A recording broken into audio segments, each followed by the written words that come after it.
Hello, I'm Fabio. This is a showcase of a game called White Curtains. It's called White Curtains for now, but I might keep the title. I don't know. This is a game about politics, about choices, about picking your battles. And I've been working on it for a few months. This is in the Godot engine. And because I'm conscious of my limited skills and time, I'm mixing 3D models and pixel art to try and better use my limited time. I don't want to spend 10 years making a game. And yeah, Godot really empowers me to build what I want, stays out of my way, and it's kind of a dream engine for me because I've been trying to make games for almost 20 years now. And this is the first good game engine that I've ever used that's also open source and doesn't try to impose like some sort of weird pricing on me or try to make me pay just to try things out. And yeah, I've been trying to make a bunch of games over at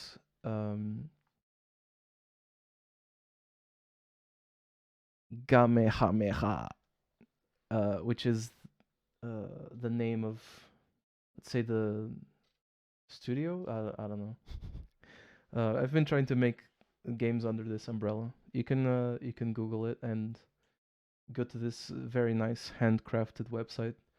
This the game is a pathologic-like. So Pathologic is a game that inspired me a lot because it's a very Kafkaesque game that forces you to face absurd situations, absurd contradictions. It also forces you to face the idea that just because there's a digital world that you're a hero in it. But this game is forcing you to face like the meaninglessness of it all. Um, but it also has a lot of things to say. Like this guy's house has a little doll that demonstrates his own personality, which is very funny. And yeah, it's a game with a lot of text, a lot of ideas, a lot of frustrating conversations. And in particular, the third game in the series has a very interesting slider. I don't know what it's called, but it's a slider that slides between apathy and mania. So you can see on this picture, he's using like his video game vision to detect that there's something that'll give him mania, this red thing, and something that gives him apathy, which is the blue thing, through the superpower of misophonia, which is being extremely bothered by sounds that no one else cares about, which makes me feel very seen. I love this game. So it's kind of a mental survival game because you die if you're too apathetic. You die if you have too much mania as well. And yeah, it's a mental survival game. And it reminds me a bit of how I try to balance my own apathy and my own anxiety in real life because scrolling social media doing nothing is a real danger, and watching the news makes me feel powerless and anxious. Being on being on weird arguments that no one cares about also really drains me and makes me feel like I'm alone in this world. And all of that can lead to me being a bit cynical. And cynicism is it's it's something that I really try to avoid, like the idea that nothing nothing really matters, everything's going to be crap forever. And it takes some management to do what I think is right. So I also spend, let's say, my apathy. I spend my mania, or I make things that make me a bit angry or depressed. But in exchange, I get rewarded with fulfillment, at least eventually, for doing something that I think is right. And that's what the game is about. It's about trying to do the right thing at a cost. So here we are. So let's get started. This is this is an atomic community. People live in these circular, pizza-shaped islands, and they use a device called the Dream Navigator, which I decided that it'd be cool to be a character that talks to you. So this is in the tutorial, but he also has random dialogue later. And like everyone lives in these circular things, right? So this is the entrance to the village, so there's no house, but we're gonna see some houses later. You kind of have to traverse the abyss, and that's how you that's how you get to each other.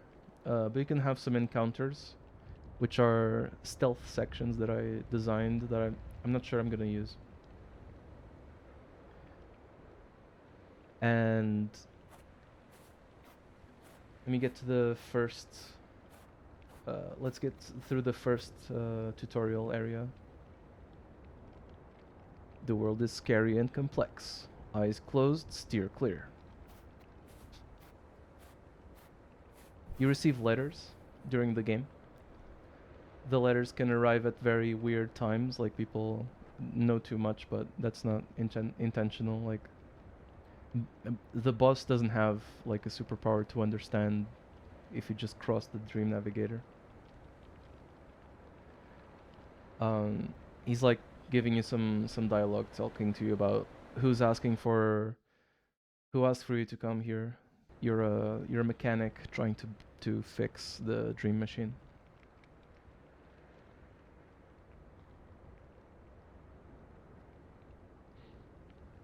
And this is the dream machine. It's a tower that emits a dream that people believe.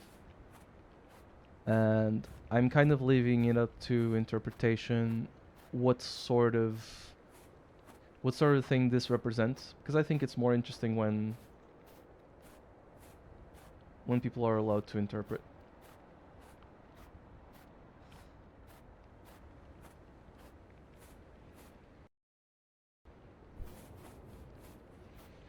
So yeah, so that's the dream machine's island, and now we're going to Mother's Island. Mother is an old name. She survived like 3 reconcepts and rewrites of the game, and now she's worried about these flags. So it's about, at least this mission is about the collective identity of the village. Like what are these flags? Why are people saying that we should try to build some other identity? Like, is that good? Is that bad? And here is the first choice in the game. You can say no to some quests. And this quest has an example of spending volition, which is your will to do things. So you can choose to make Mother less stressed, and that can make you happy and fulfilled later because you did a good thing. Of course, this is the tutorial, so usually it takes a lot more steps to be able to do that. You can always choose between other things that you could say. Like in this case, I could choose not to receive that benefit, but also ask a question that tells me something about the lore. But I'm gonna choose to say you're welcome. There's a bit this theme that people in this atomic community are a bit afraid of each other. This is kind of representing people who live in houses that have a lot of physical separation from themselves and the next house. They have like a front yard, which is like a moat. But definitely people don't talk to their neighbors enough. They don't know their neighbors enough. And we can see that top hat man, our rich guy, also has some flags that he wants to remove. And as you can see, I've avoided creating 3D models for the characters by trying to make houses that demonstrate something about their personality. So this is the rich guy. He lives in a house that is really tall. And he has a huge door, but the servant has a small door. Yeah, I think that's as much as I'll show because there's not a lot of stuff in this game yet. So that's it. In conclusion, this game may or may not exist in the future, and it was fun to make it so far. Bye.